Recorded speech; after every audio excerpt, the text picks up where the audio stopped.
A presença que traz o céu para a sua casa. E quando a gente fala de presença, o que a gente está falando? A gente sabe o valor da presença através da ausência, não é mesmo? E a vida é dual.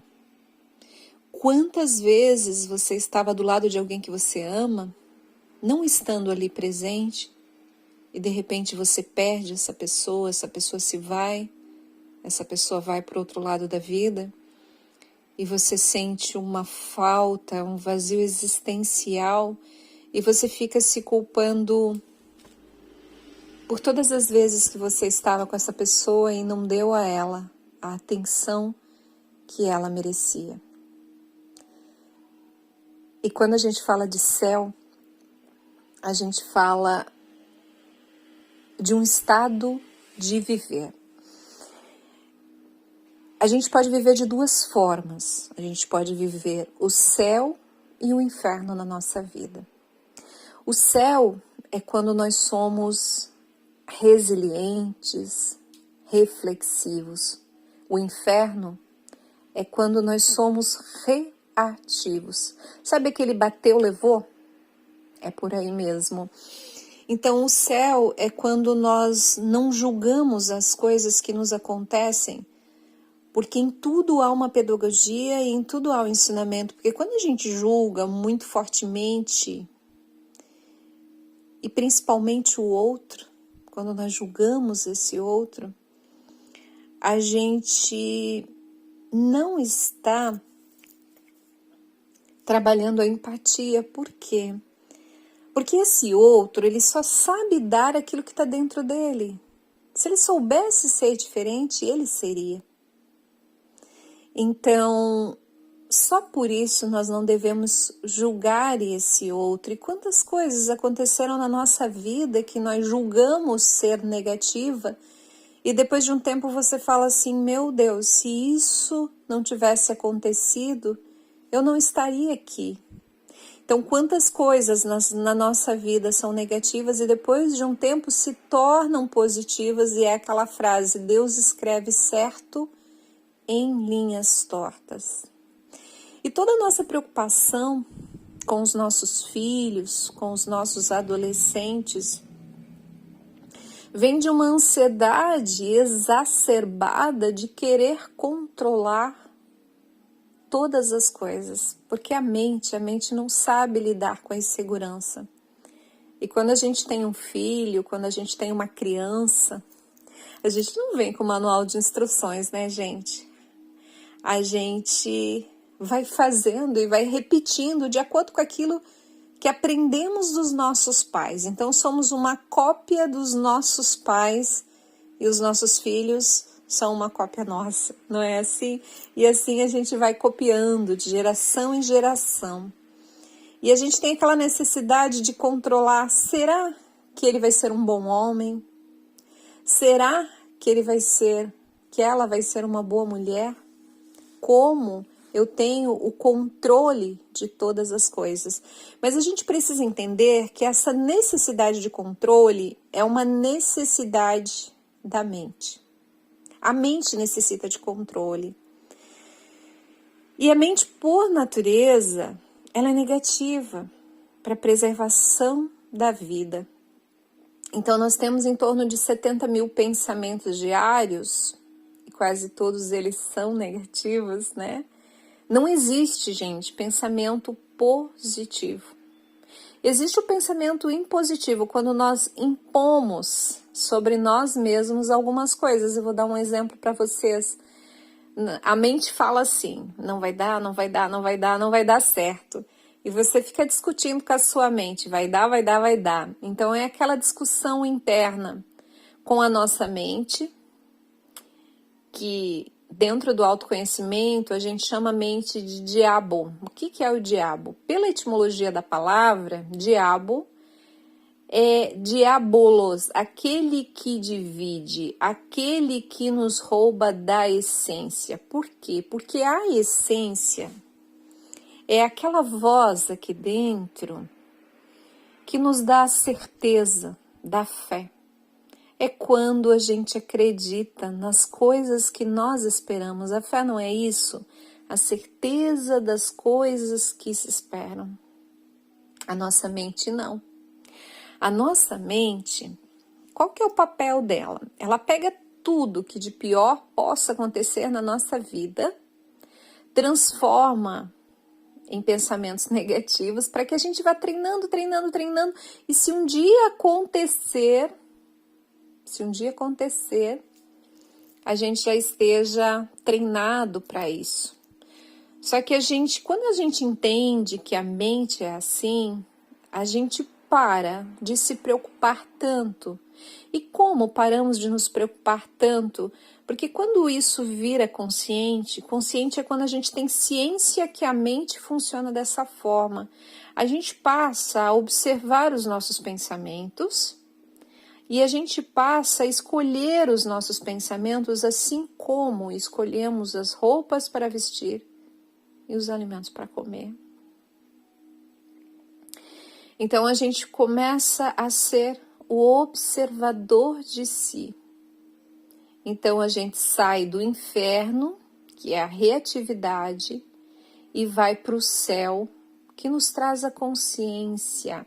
E quando a gente fala de céu, gente, a presença que traz o céu para sua casa, tem uma frase bíblica que diz assim, que se você quer entrar no reino dos céus, você precisa ser semelhante a uma criança.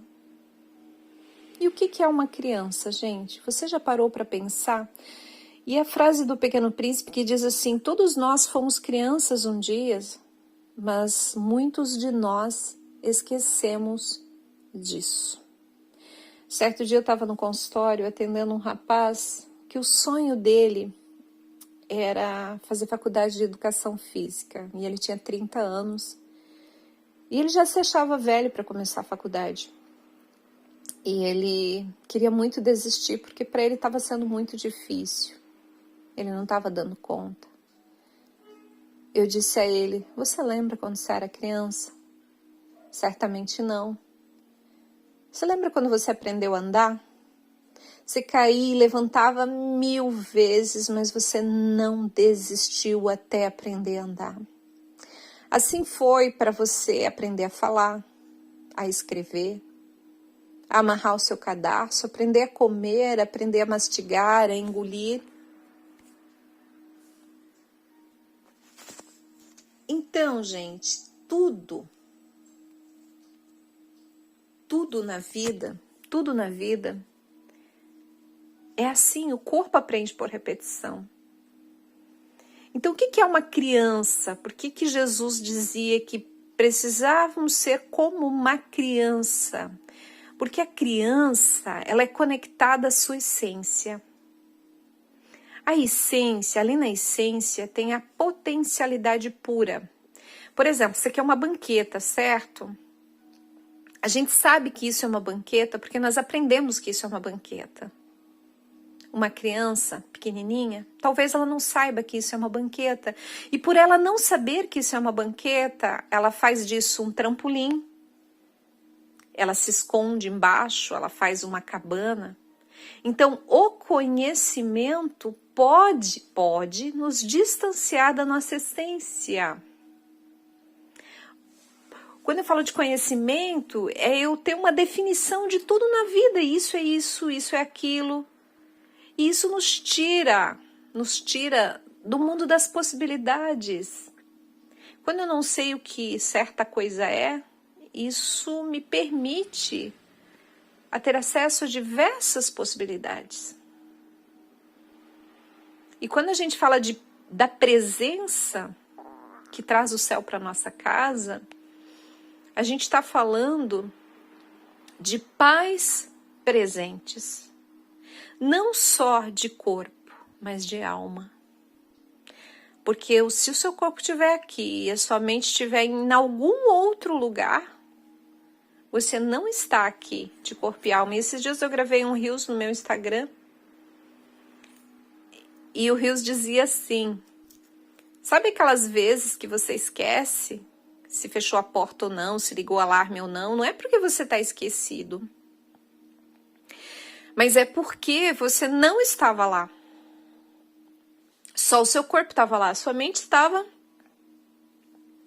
em algum outro lugar.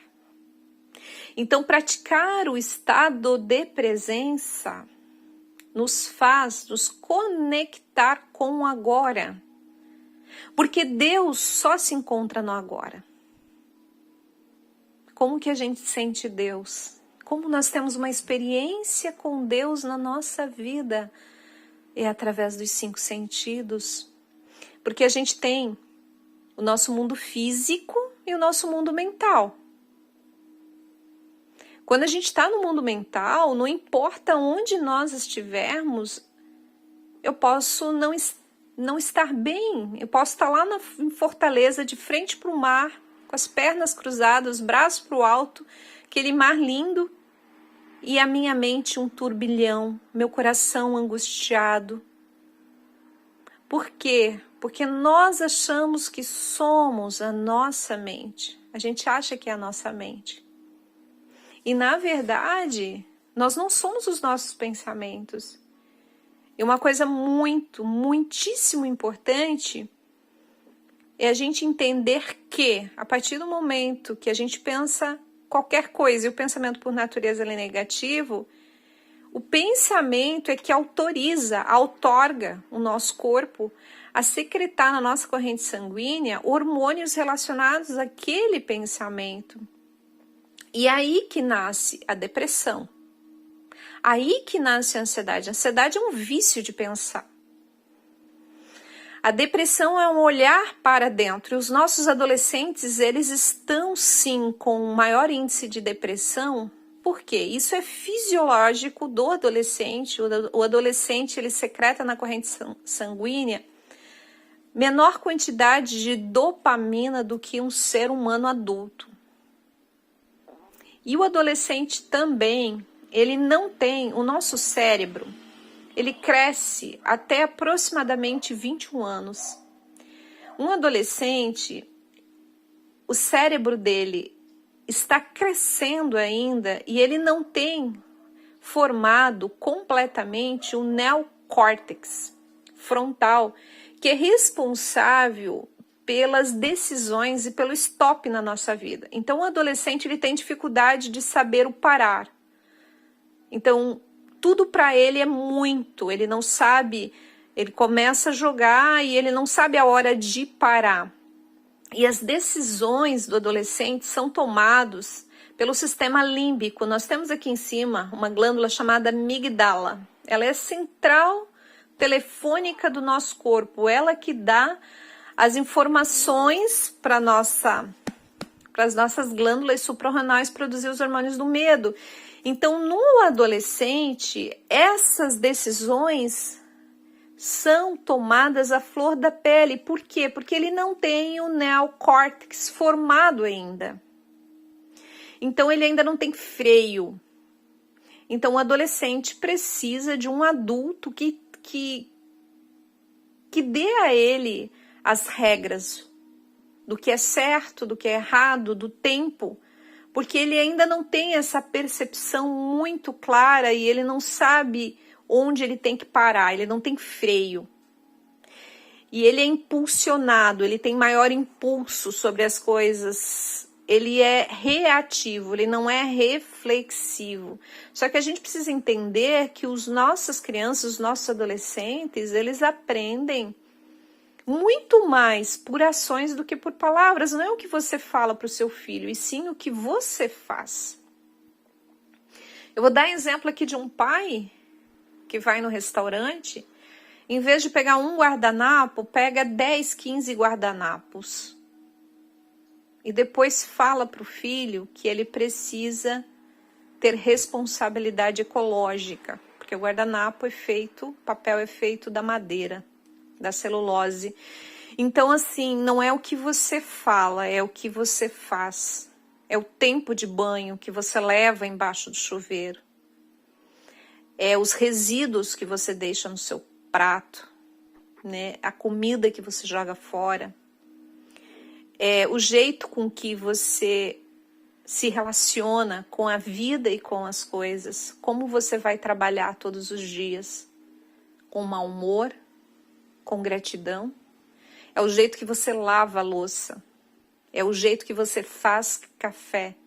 E a gente precisa lembrar que em tudo quanto fazemos, a gente coloca o nosso coração ali, tem uma partezinha nossa que está ali. E quando um adolescente, quando uma criança vê a mãe fazendo algo com o coração, quando a mãe fala assim, filhinho, a mamãe preparou esse café com tanto amor e carinho, e eu tenho certeza que você vai gostar, que você vai amar, a mãe fez isso com muito amor e carinho, o coração da mamãe está aqui. E fazer com que esse adolescente, com que essa criança, ele te ajude nas tarefas de casa, mas de forma lúdica, de forma não gritando, né? Criança e adolescente é emoção pura. E nós temos que falar a eles através das linguagens que para eles é comum, né? Então, contar uma história, ensinar pelas histórias. Tem uma história que eu sempre conto nas minhas palestras, é uma história que fez diferença na minha vida, que tinha uma velhinha e ela ia para o asilo. E quando ela estava no corredor com uma enfermeira, ela disse para a enfermeira, eu amei as cortinas do meu quarto. E a enfermeira olhou para ela e disse, mas você não conhece ainda o seu quarto. Daí ela disse, porque amar ou não amar é uma decisão que eu tomo assim que eu acordo. Gostar ou não gostar é uma decisão que eu tomo assim que eu acordo. Então você pode contar histórias, analogias, metáforas para os teus filhos, para eles aprenderem o valor das coisas. E isso fica gravado tão fundo dentro da gente, né? Porque quando uma pessoa se vai, quando os papais, as mamães, os avós, quando eles vão, eles nunca morrem, eles permanecem vivos dentro de nós através das atitudes, dos ensinamentos, de tudo aquilo que eles nos ensinaram.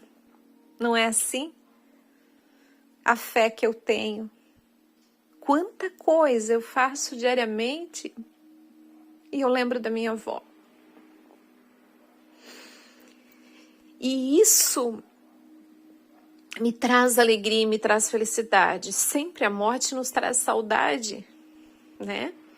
Mas me traz alegria.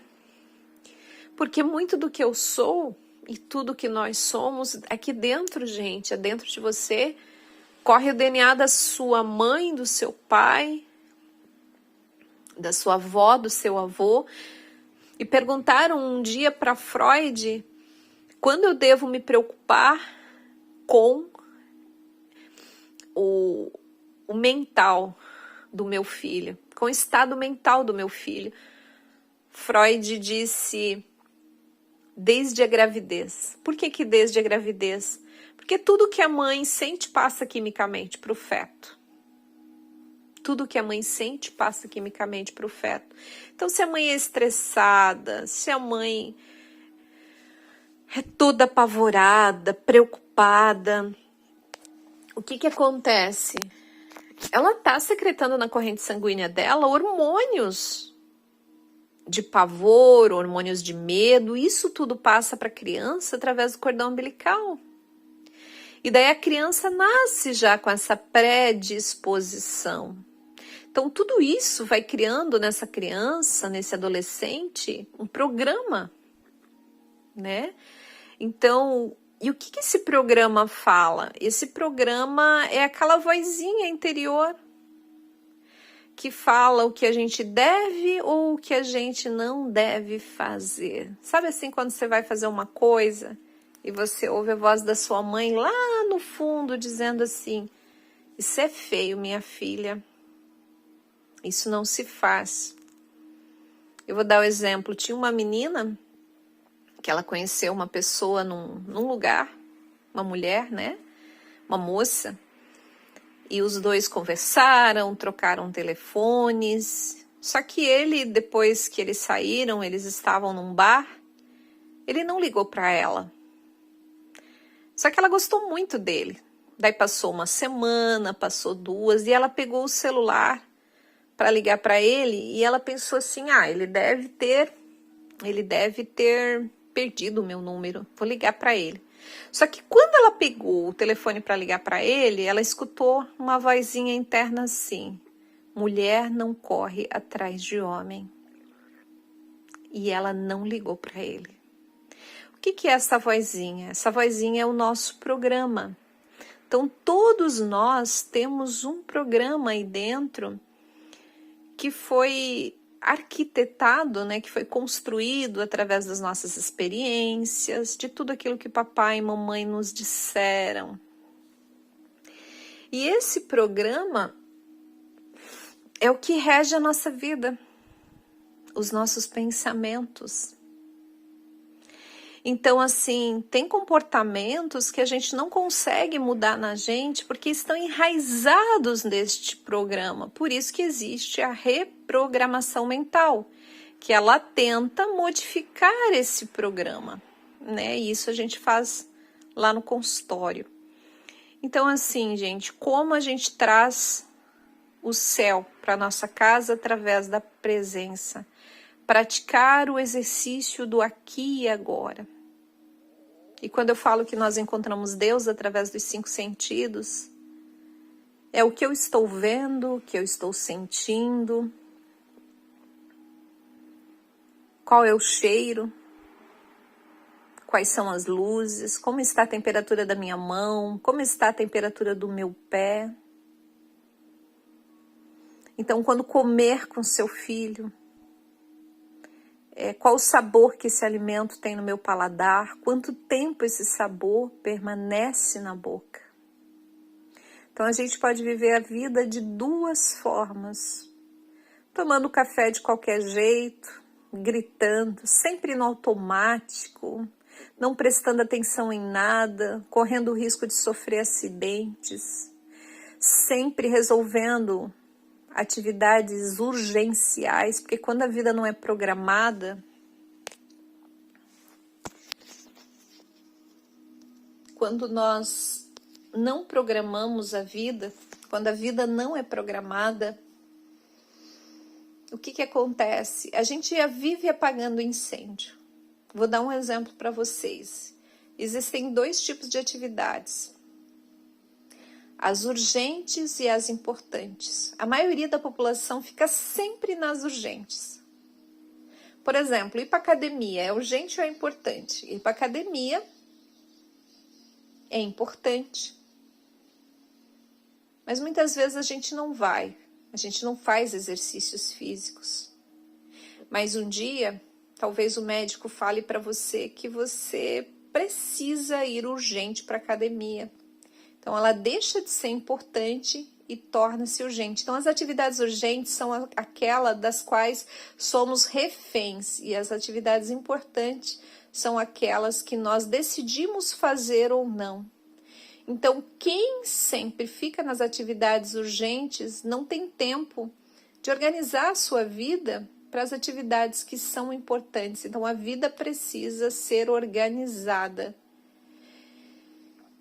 E você precisa fazer isso diariamente para que seu filho veja em você essa organização. Porque quando nós organizamos fora, nós passamos a nos organizar internamente.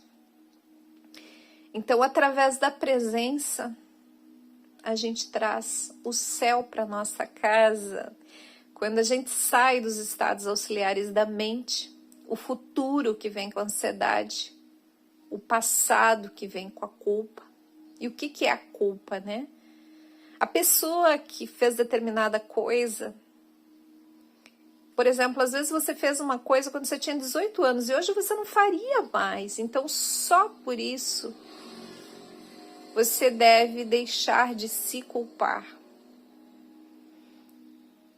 Porque você é uma pessoa nova. Cada dia Deus nos dá a oportunidade de renascer, não é mesmo? E a ansiedade é esse medo inespecífico, né? Que não tem cara, não tem roupagem. E quando nós transferimos ele para o prato, ele se torna compulsão alimentar. Quando nós transferimos para o medo do medo, ele se torna síndrome do pânico. E tudo que é síndrome que nós temos por aí são derivados da ansiedade. Então, quando a gente entende que a mente é assim por natureza, de querer controlar todas as coisas, a gente passa a ser o observador de si e perguntar para si mesmo: o que eu estou pensando agora é real ou imaginário? Qual é a probabilidade disso acontecer? E a gente passa a ter mais consciência sobre a vida e deixa de viver como um robô, repetindo todos os dias as mesmas coisas, trazendo presença para a sua casa, para o seu coração, para a sua vida e para a relação consigo, com seus filhos e com o mundo ao redor. Assim, nós passamos a conhecer Deus mais profundamente, não através das nossas representações, mas através daquilo que Ele é, através da minha experiência com Ele. E quando a gente sente medo, o medo é o contrário da fé. Quem tem fé não tem medo. O medo é da natureza da mente, então é comum que a gente tenha medo. A fé que a gente tem nos faz enfrentar esse medo, olhar para esse medo de frente, dobrar os joelhos diante de Jesus e dizer: Jesus, eu creio, eu acredito na vida e eu acredito que tu tens um plano para a minha vida e para os meus filhos. Isso é ter fé, acreditar nas coisas que se esperam. Boa tarde.